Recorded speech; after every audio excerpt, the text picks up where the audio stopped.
지난주 설교에서는 아브라함에 대해서 살폈습니다. 흔히 아브라함은 믿음의 조상이라고 이야기됩니다. 하지만 지난번에 제가 설교를 통해서 강조해서 이야기했던 것은 아브라함이 원래 믿음의 조상으로서의 기본적인 자질을 가지고 있던 사람은 아니라는 겁니다. 아브라함은 사실 여러분이나 저처럼 그냥 평범한 사람들 중에 하나입니다. 그래서 사실 아브라함의 일생을 살펴보면 잘한 경우도 있었고 믿음이 좋은 경우도 있었지만 잘못하고 실수한 경우도 적지 않게 있었습니다. 잘잘못을 굳이 따진다면 아브라함의 경우 잘한 것보단 잘못한 것이 더 많지 않나 싶을 정도입니다. 하지만 그런 평범한 아브라함을 하나님은 믿음의 조상으로 만들어 가십니다. 그 이야기가 창세기 12장부터 나오는 아브라함 이야기지요. 그리고 그 과정에서 아브라함의 자식으로 이스마엘과 이삭이라는 두 명의 자녀의 이야기가 성경에 나옵니다. 성경을 어느 정도 읽어보신 분들은 다 아실 겁니다. 이스마엘이 중요합니까? 이삭이 중요합니까? 누구나 다 이삭이 중요하다는 사실을 더 잘 압니다. 그러다 보니까 이스마엘은 그냥 가볍게 스쳐 지나가는 경우가 많습니다. 그러나 이스마엘에 대해서 가볍게 대충 스쳐 지나가도 되는가? 결코 그렇지 않습니다. 왜냐하면 성경에서 이스마엘을 다루는 것이 한두 줄 정도가 아니라 창세기 16장 전체가 이스마엘에 관한 내용이기 때문입니다. 그리고 그 이후에 17장에서도 그리고 25장에서도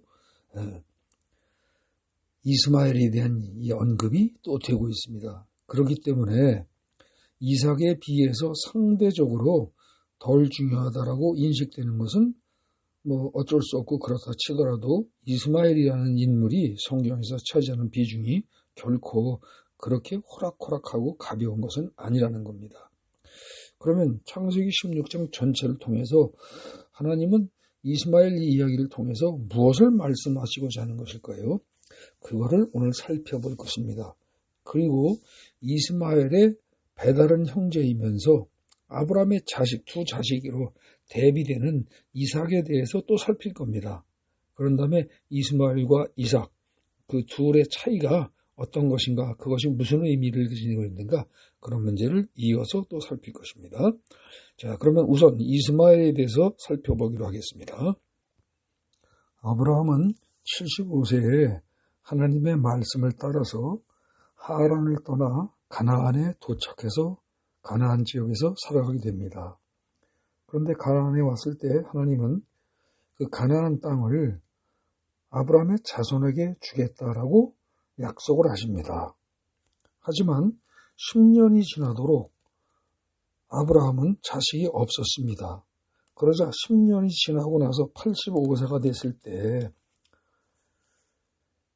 사레가 아브라함의 부인이 자기의 여종을 애굽 여인 여종을 첩으로 남편에게 줍니다.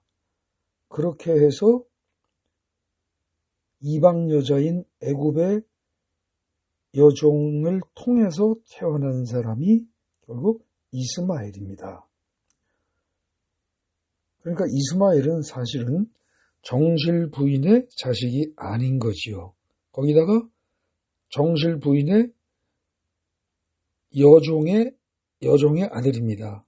그러니까 이스마엘은 신분상으로 보면 개인적인 입장에서 보면 자기의 인생은 참으로 축복받지 못한 인생입니다. 네.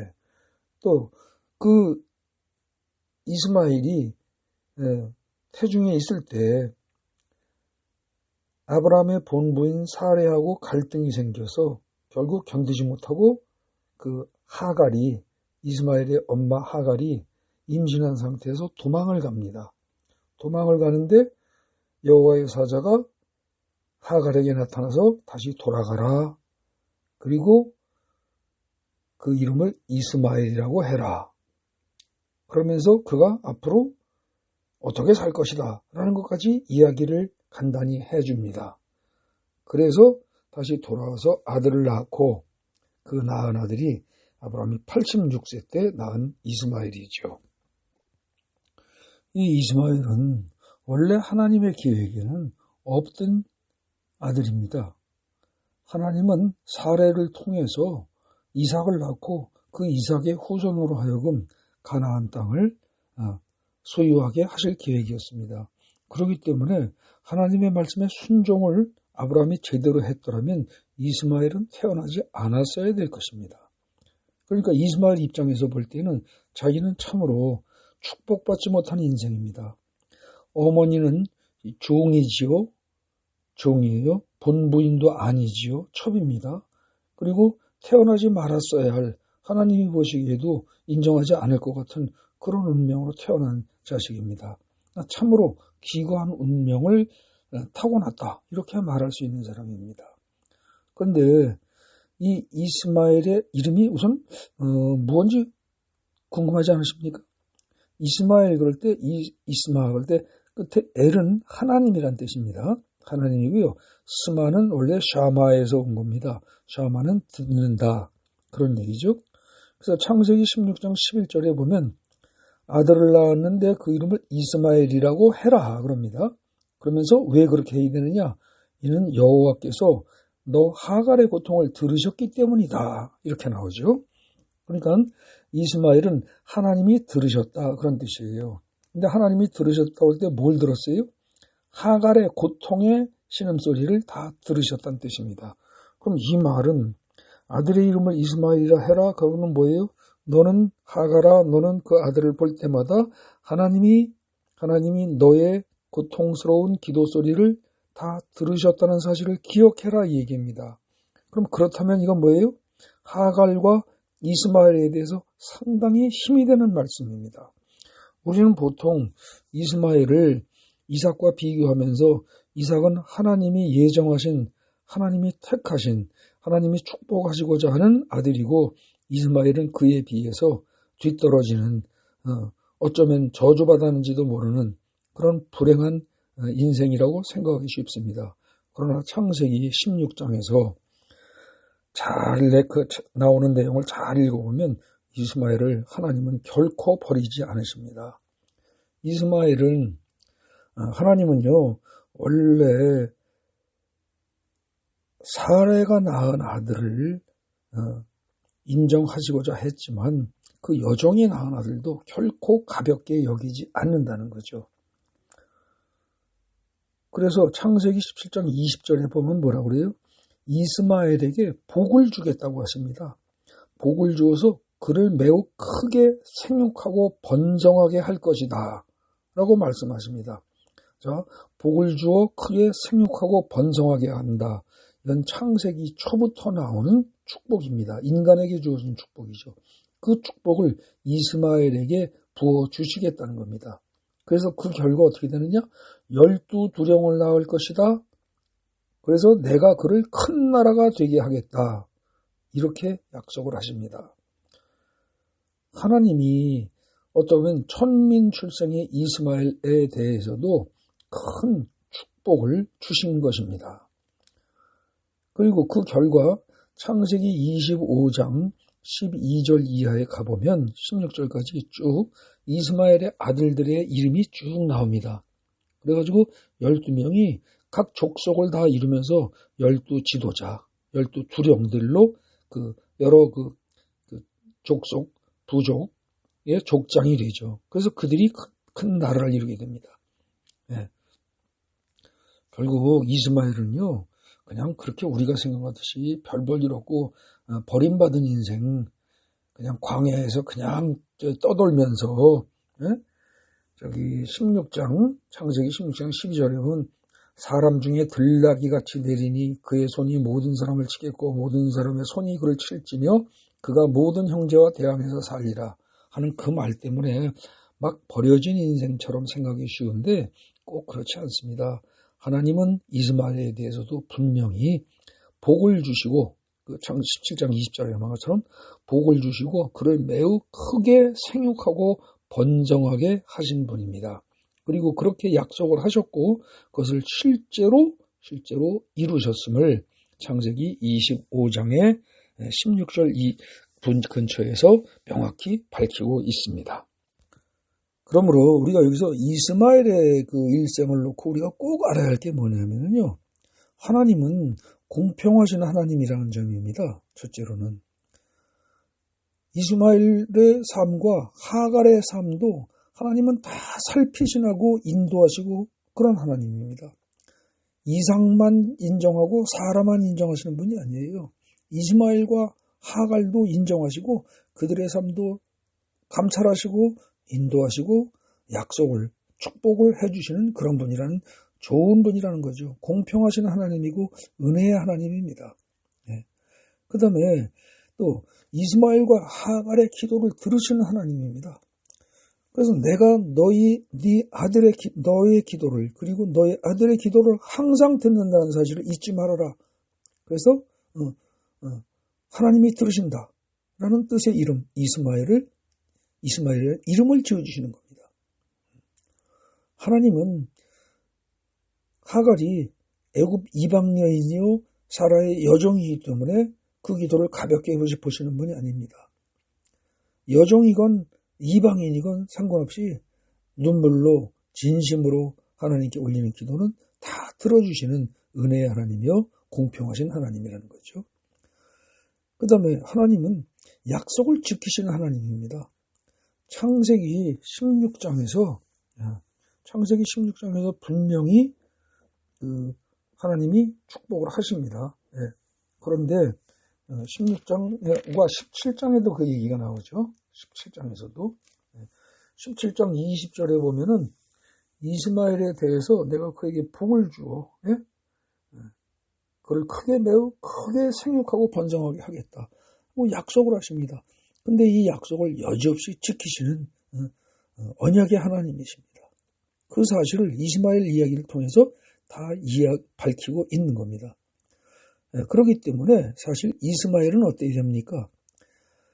자기같이 비천한 출신의 사람을 하나님이 이름도 지어주시고 그리고 아무것도 없이 쫓겨났음에도 불구하고 다 살아가게 하시고 더 나아가서 12 지도자들을 낳게 하시고 그 12 지도자들로 하여금 12 족속들로 족속들을 이루게 하고 번창하게 하신 그 하나님께 사실은 이스마엘은 감사해야 했습니다. 하나님을 보고 그런 하나님을 믿고 그런 하나님을 의지하고 그 하나님께 감사했어야 되는 거죠. 그런데 16장, 17장 쭉 다 읽어봐도 이스마엘이 하나님께 감사했다라는 이야기가 나오지가 않습니다. 결국 이스마엘은 자기가 잘된 것이 지가 스스로 자기 능력으로 했다고 생각을 하셔야지 하나님의 은혜로 됐다는 생각을 안 하고 사는 겁니다. 이 모습이 바로 오늘날 대부분의 우리들의 삶의 모습 아닙니까? 공부를 잘하면 지가 똑똑해서 잘한 것이고, 그렇죠? 돈을 많이 벌면 지가 능력이 있어서 버는 것이고, 잘된 건 전부 자기 능력입니다. 그죠? 그러면서 하나님이 이렇게 은혜를 베푸셨다. 하나님이 인도해 주셨다라고 생각을 하지 않습니다. 그런 생각을 하지도 않고 그것을 말로 인정하지도 않습니다. 이스마엘의 일생은 사실은 하나님이 처음부터 은혜를 부어주신 인생입니다. 그러나 죽을 때까지 그것을 깨닫지 못하고 죽은 인생이 바로 이스마엘입니다. 창세기 16장, 17장 이하 25장까지 가면서 나오는 모든 내용들이 바로 그 점을 말하고 있는 거죠.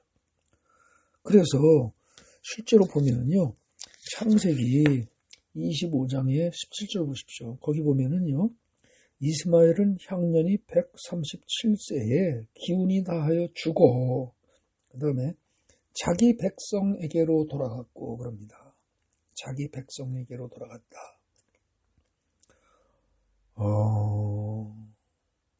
이게 원래는 어떻게 가야 합니까?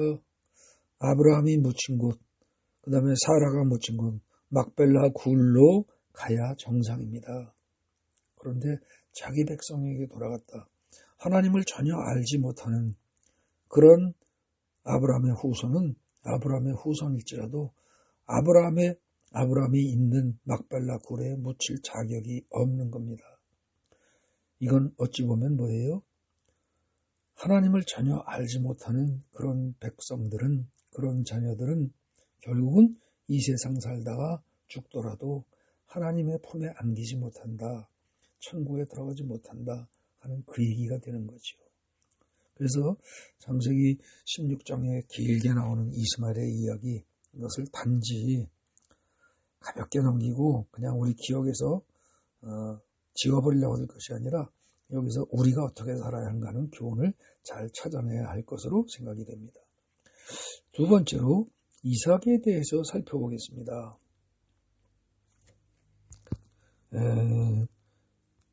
이삭은요, 여러분이 다 잘 알듯이 아브라함이 100세에 낳은 아들입니다. 이스마엘은 86세에 낳았고요. 그보다 14년이 지난 100세에 이삭을 낳습니다. 그러니까 사실 낳을 수 없을 때, 불가능할 때입니다. 사라가 90세고 남편인 아브라함이 100세일 때니까 출산이 전혀 불가능한 그 시점에 하나님이 이삭을 태어나게 하신 겁니다. 100세에 낳은 아들이니 얼마나 귀했겠습니까?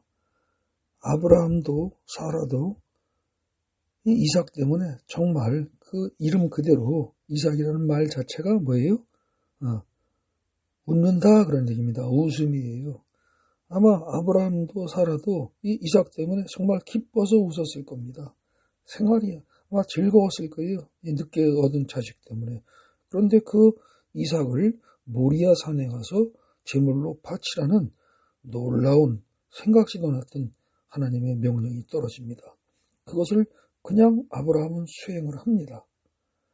이 모리아 산에서 이삭을 제물로 바치는 이 사건은 사실 이삭의 입장에서 볼 때는 굉장히 충격적인 사건입니다.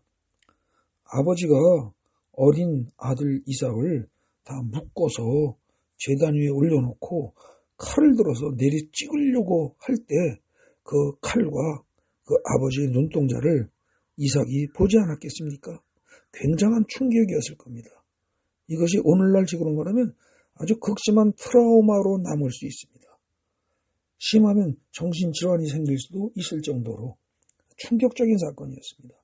그런데 어쨌거나 그런 충격적인 사건을 겪은 이삭은 어찌돼서 그런지 모르지만 하나님의 은혜로 그 이후에 잘 살아갑니다. 웬만한 남들과 싸울 일 안 싸웁니다. 부딪히지 않습니다. 그래서 음모를 뺏겨도 음모를 파고 뺏기고 또 파고 또 뺏기고 계속 뺏겨도 계속 싸우지 않고 양보합니다.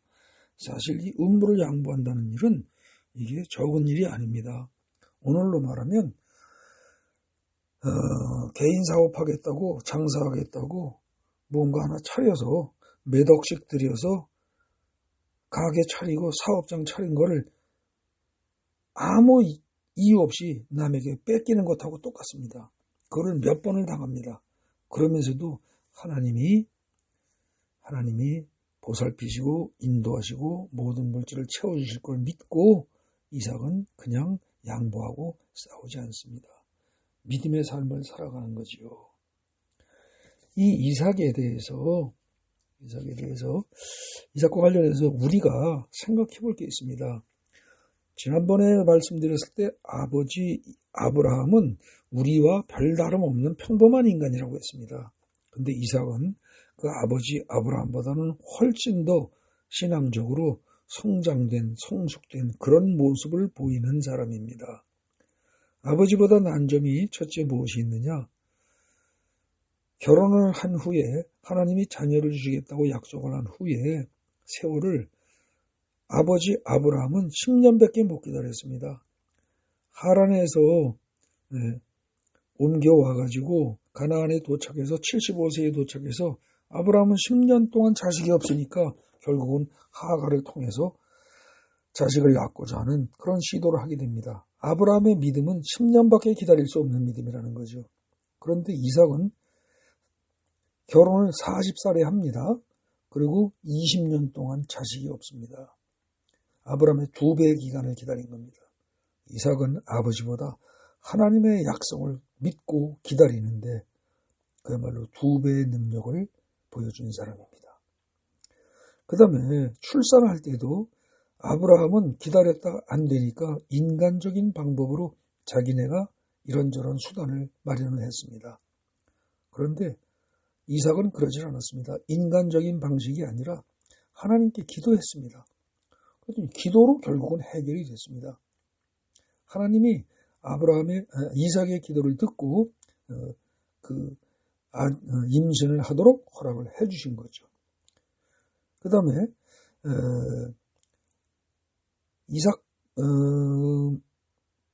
리브가가 또 잘한 게 있습니다. 리브가가 이삭의 부인이 잘한 거죠. 그게 뭐냐면 뱃속에서 서로 싸울 때 태속에서 아이들이 서로 싸웁니다. 쌍둥이가 임신인데 그럴 때 어떡하냐?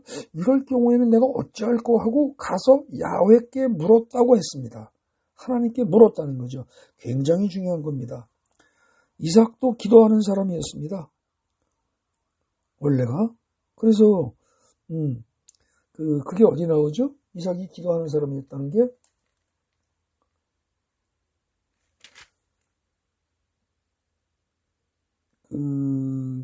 24장에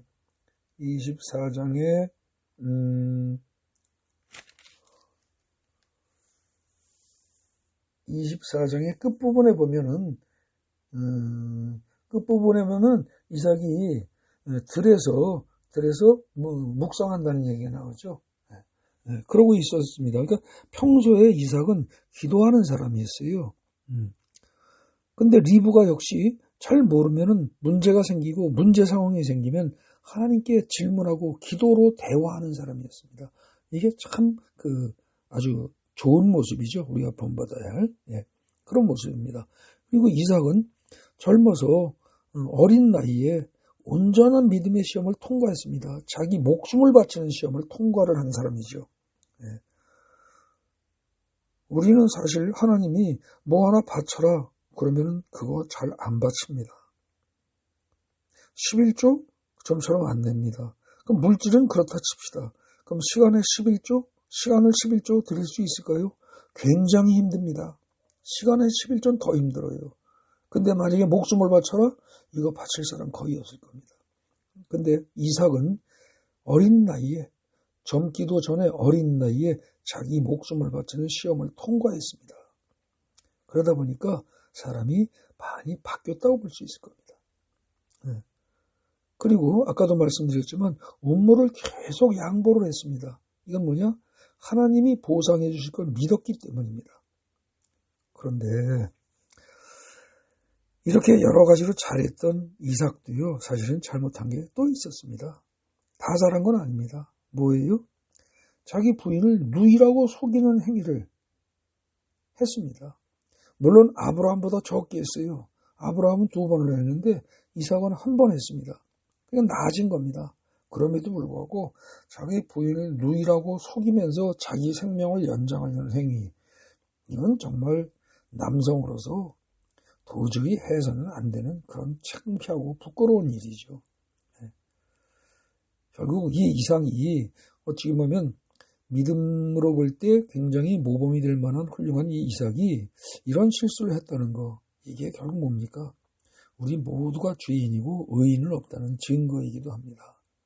어쨌거나 이 이삭은 하나님이 축복하신 생명이고 하나님이 미리 예비하신 그리고 축복하신 아주 복을 타고난 사람입니다. 그리고 하나님이 항상 함께 하셨고, 그리고 이 2사람은 이스마엘과 이삭이라는 이 2사람은요 분명히 아브라함의 자식입니다.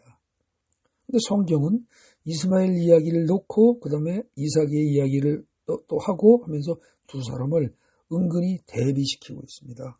이스마엘과 이삭을 대비시키고 있다는 거죠. 어떻게? 이스마엘은 하나님에 대한 믿음이 없는 사람입니다. 하나님이 축복을 해주셨음에도 불구하고 하나님에 대한 믿음이 없고 하나님을 의지하지 않는 인물이 이스마엘입니다. 그에 비해서 이삭은 어떻습니까? 하나님에 대한 믿음을 가지고 하나님의 은혜를 기다리면서 하나님의 일정에 맞춰서 자기 인생을 살아가고자 하는 사람입니다. 근데 이런 두 가지의 서로 다른 모습이 한 부모에게서 태어났지만 이처럼 서로 다른 두 가지의 모습을 가진 이런 인물들이 이스마엘과 이삭 두 사람만 있는 게 아닙니다. 사실 창세기 처음부터 읽어보면 이 두 가지 계열의 사람들 이야기가 전체적인 이야기의 주된 흐름입니다. 맨 처음에 아담이 낳은 첫 아들이 누구였습니까? 가인이지요. 그리고 그 가인 말고 또 다음 아들이 누가 있었어요? 아벨이지요. 이 가인 계열과 아벨 계열 둘로 나뉩니다. 가인과 아벨이 갈라지는 거죠. 똑같이 아담에게 태어난 자식인데 가인과 아벨은 전혀 다릅니다. 여러분 다 아시다시피 가인은 아벨을 쳐 죽입니다. 그리고 하나님께 반항합니다. 하나님께 대들죠. 그리고 자기 생각대로 살아갑니다. 잘못을 인정을 하지 않습니다. 아벨은 애석하게 맞아 죽습니다. 그 다음에 아벨이 죽고 난 다음에 태어난 인물이 셋입니다. 그래서 믿음을 가지고 하나님을 믿고 의지하고 살아가는, 하나님을 섬기고 살아가는 사람들의 계보가 아벨과 셋으로 이어집니다. 그리고 그것이 창세기 4장 끝이죠. 4장 다시 살펴보겠습니다. 창세기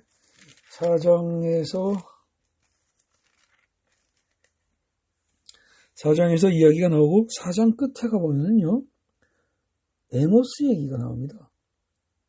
에노스 아벨의 아들이 셋이죠.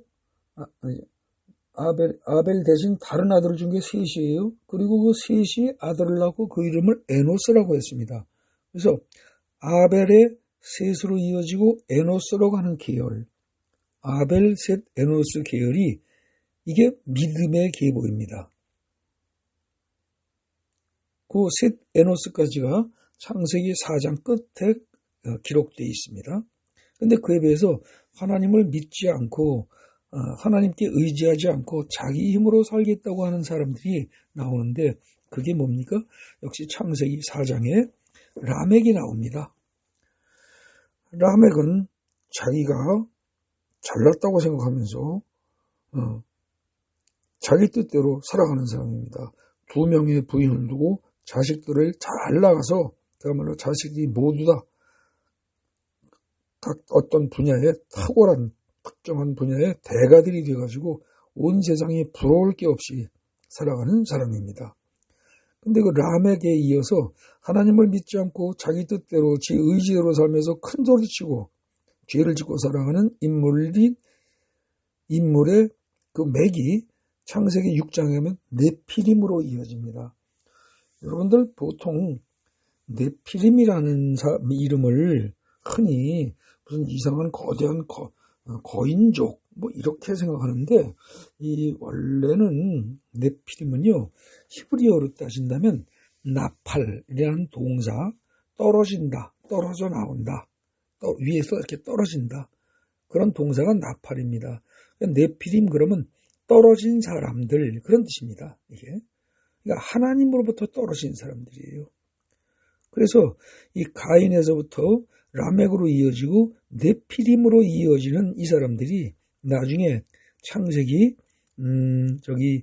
어디예요? 10장인가요? 거기 가면 니므롯 계열이 나옵니다. 니므롯. 창세기의 10장에 보면은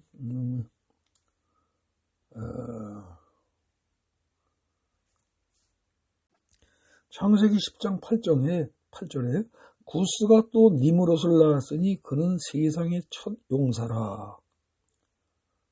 그러면서 그는 야훼 앞에서 용감한 사냥꾼이 되었으므로 뭐 그러고 했는데 그 용감한 사냥꾼이라는 게 말을 부드럽게 번역을 했는데 첫 용사라든지 근데 이게 어떤 사람이냐?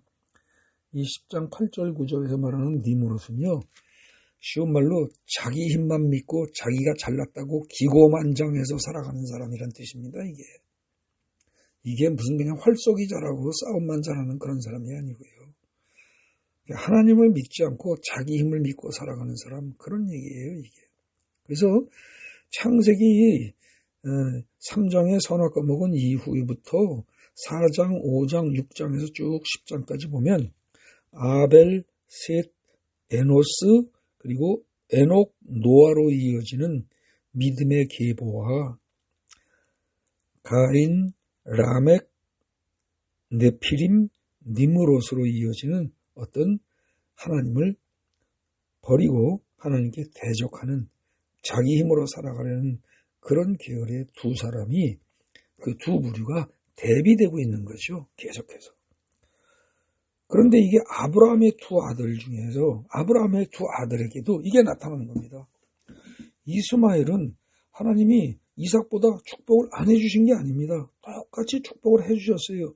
그럼에도 불구하고 자기 힘으로 모든 것을 해결했다고 생각하면서, 그러면서 하나님을 부정하고 지 뜻대로 살아가는 가인, 라멕, 네피림, 니므롯 계열의 사람인 거죠. 그에 비해서 이삭은 어때요? 이삭은 태어날 수 없을 만큼 늙은 아버지 100세에 어머님 90세에 태어난 아들입니다. 이 정도면 사실은 어때요? 늙어서 태어난 자식은 건강하기 어려울 수도 있습니다. 그런데도 불구하고 이삭은 전혀 그런 것 없습니다. 지가 잘나서 그렇다고 이삭은 생각했다고 볼 수가 없습니다. 목숨을 바치라고 할 때도 이삭은 바칠 준비가 되어 있었으니까요. 그죠? 네.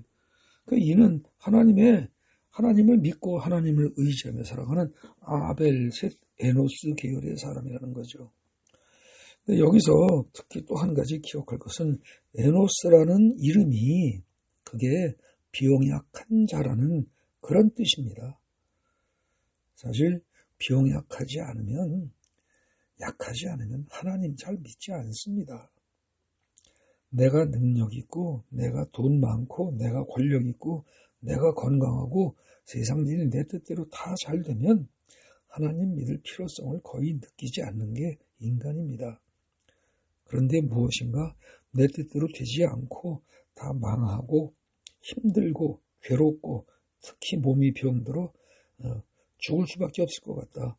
그럴 때는 심지어 무당조차도 하나님을 찾게 돼 있습니다. 에노스가 아주 조그만 병도 아니고요. 참 뭐라 그럴까, 아주 심각한 병에 걸려서 그 병으로 아주 나약한, 병약한 자, 좀 감기 몸살 걸리는 정도가 아니고요.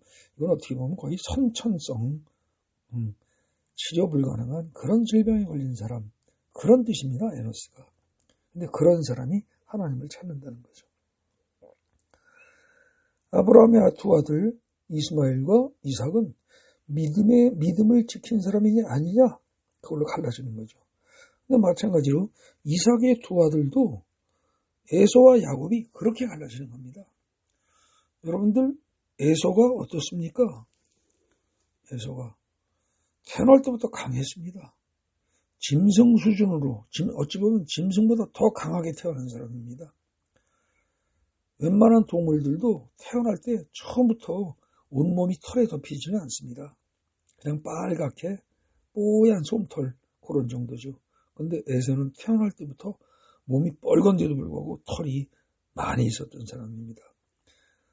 심지어 어른이 됐을 때 그 아버지 이삭이 아들을 구분하기 위해서 이렇게 만졌을 때 양털 가죽을 양털 가죽을 만져서 털이 그렇게 많은 걸 보고 양처럼 털이 많아야 이거 내 아들 에서구나 할 정도로 생각할 정도로 털이 많았으니까 굉장히 이 사람은 어떻게 보면 남성답고 강한 사람입니다. 그에 비해서 야곱은 조용한 사람이라고 했습니다. 에서는 들사람이고 야곱은 내성적이고 조용하고 어머니 쫓아다니면서 가만히 얌전하게 집에 있는 사람이고, 에서는 바깥으로 나가서 활동적이고 사냥하고 움직이고 이런 사람이죠.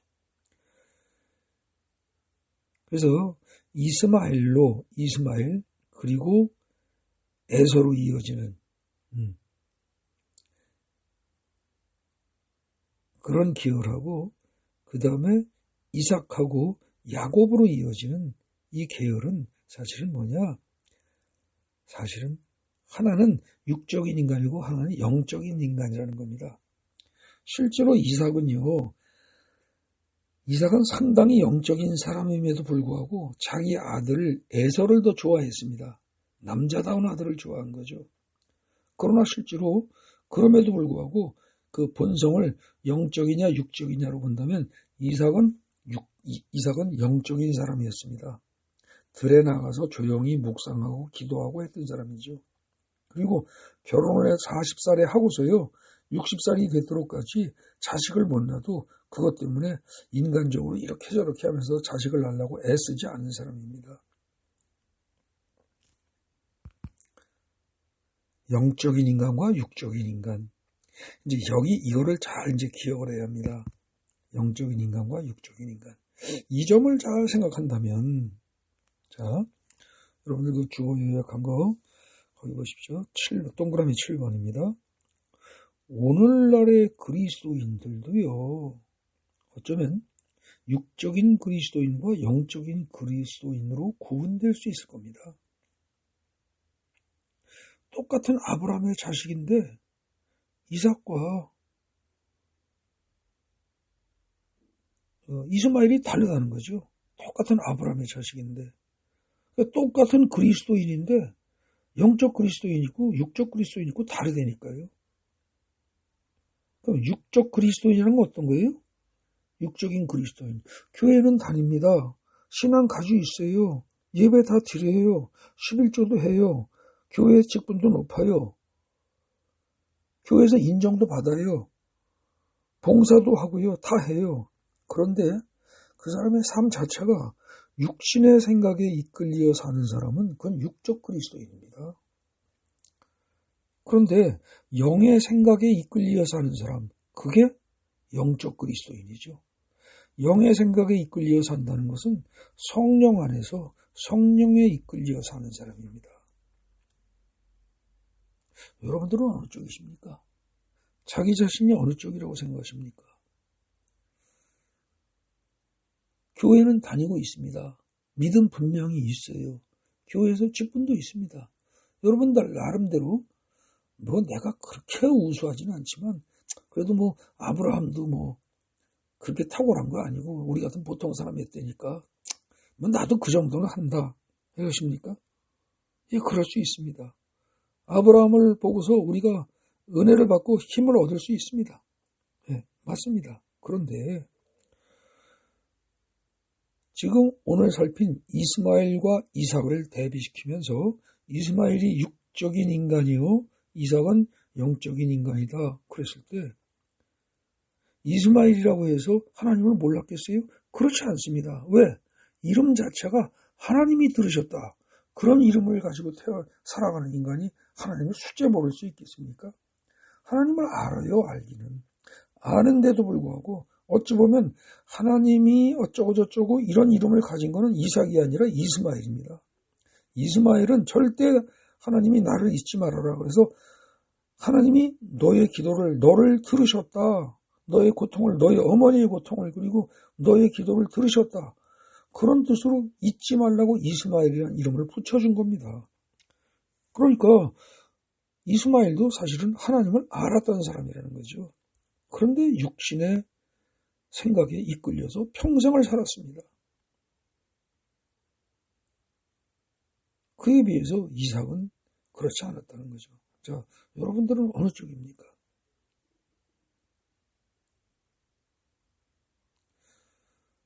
여러분들이 육적 그리스도인일 수 있습니다. 이제까지 그렇게 살아올 수 있습니다. 그런데 그 상태를 벗어나야 합니다. 그 상태를 벗어나지 못하고 그냥 살아가면 어떻게 될까요? 동그라미 9번 보십시오.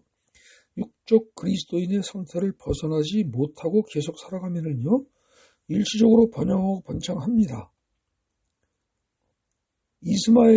이스마엘이 그야말로 쫓겨나다시피 해서 하갈하고 어머니 하갈하고 쫓겨납니다. 근데 광야에서 들 사람이 되면서 진짜로 번영하고 번창합니다. 그래서 결국 어떻게 되느냐? 12민족, 12족속의 족장이 되고 그 족장들이, 그 팀들이 모여서 거대한 나라를 이루어갑니다. 그래서 번영하고 번창한다니까요. 그런데 결국은 어떻게 됩니까? 한때 야곱보다 크게 번창하고 자손도 많고 큰 세력권을 가졌던 에서의 후손이, 즉 에돔 족속이 완전히 소멸돼 버린 것처럼 육적 그리스도인은요, 지금 당장은 번영하고 번창하고 좋아 보일지 몰라도 결국은 반드시 소멸되게 돼 있습니다. 그러나 영적 그리스도인으로 살아가게 되면, 여러분들이 육적 그리스도인에서 영적 그리스도인으로 변화되어 살게 되면 어떻게 되느냐? 이삭과 같은 삶을 사는 겁니다. 때로는 실수합니다. 지 아버지한테 보고 듣고 배운 게 그거다 보니까 마누라를 팔아먹기도 하고 이런 짓도 합니다. 그리고 또 때로는 어떻게 돼요? 운물도 뺏기고 손해도 봅니다. 눈에 보이는 번영, 번창 당장 없을 수도 있습니다. 때로는 힘들고 고생도 해요. 하지만 결국은 어떻게 돼요? 하나님이 약속하신 대로, 하나님이 약속의 말씀을 주신 대로 축복의 씨앗이 되고 축복의 통로가 되는 겁니다. 그래서 자기 자신만 복을 받는 게 아니라 남에게도 복을 전하는 그런 삶이 되는 거죠. 자, 여러분들 어떻습니까? 그 결론 보겠습니다. 나는 과연 영적 그리스도인인가? 아니면 육적 그리스도인인가? 오늘 설교를 기회로 해서 자기 자신을 잘 한번 분석해 보십시오. 나는 이제까지 이스마엘이나 에서처럼 살아왔는가? 아니면 이삭과 야곱처럼 살아왔는가? 또 내가 이제까지 이스마엘이나 에서처럼 눈에 보이는 것, 물질적인 것, 육신적인 것, 이런 것만 추구하면서 최선을 다해 살아왔다 하더라도 이제라도 영적인 것, 눈에 보이지 않는 것, 하나님의 언약을 믿고 살아갈 것인가 생각할 수 있는 시간을 가질 필요가 있습니다. 반드시 그 생각을 하셔야 됩니다. 또 그 결론의 두 번째 보십시오. 사실 하나님은 우리 앞에 복과 저주를 이미 두 가지를 다 예비해 두셨습니다. 생명과 사망을 다 예비해 두셨습니다. 그래서 이것들이 우리 앞에 주어져 있습니다. 그런데 선택은 우리 자신이 해야 합니다. 신명기 30장 19절 20절에 그 내용이 나와 있습니다. 복과 저주, 생명과 사망을 너희 앞에 내가 다 두었다. 다 두었다. 근데 선택은 너희가 해라. 이게 하나님이 우리에게 하시는 말씀입니다. 여러분들 어떻습니까? 하나님이 우리한테 그렇게 하신 적 없는데, 아니요. 매 순간순간 우리에게 선택권을 주십니다. 예를 들어서 오늘 주일 설교 마치고 교회를 나간다고 칩시다. 그럼 나가서 시간을 어떻게 보낼 것인가? 여러분들에게 복을 주고 생명을 주는 그런 시간 활용을 하도록 하나님은 이미 말씀하셨습니다. 성경에서. 안식일을 거룩하게 지켜라. 모든 거 다 쉬고 그날 하루만이라도 푹 쉬면서 편안히 안식을 하면서, 그러면서 하나님과 교제하라. 성경에 여기저기서 도처에서 말씀하셨습니다. 그렇게 할 겁니까? 아니면 뭐예요? 세상적인 즐거움을 찾아서 또 먹고 마시고 그 다음에 뭐 핸드폰을 통해서, 유튜브를 통해서, 뭐를 통해서 여러 가지 SNS 이런 거에 빠져서 자기가 좋아하는 거, 그런 것만 들여다보고 하루 종일 또 핸드폰하고 씨름하고 살 것인가? 여러분 앞에 주어져 있습니다. 그리고 여러분이 선택권을 가지고 있습니다. 오늘 예배 끝나고 남은 시간 어떻게 살 것인가? 어떻게 보낼 것인가? 그것이 복으로 이어질 수도 있고요. 저주로 이어질 수도 있습니다.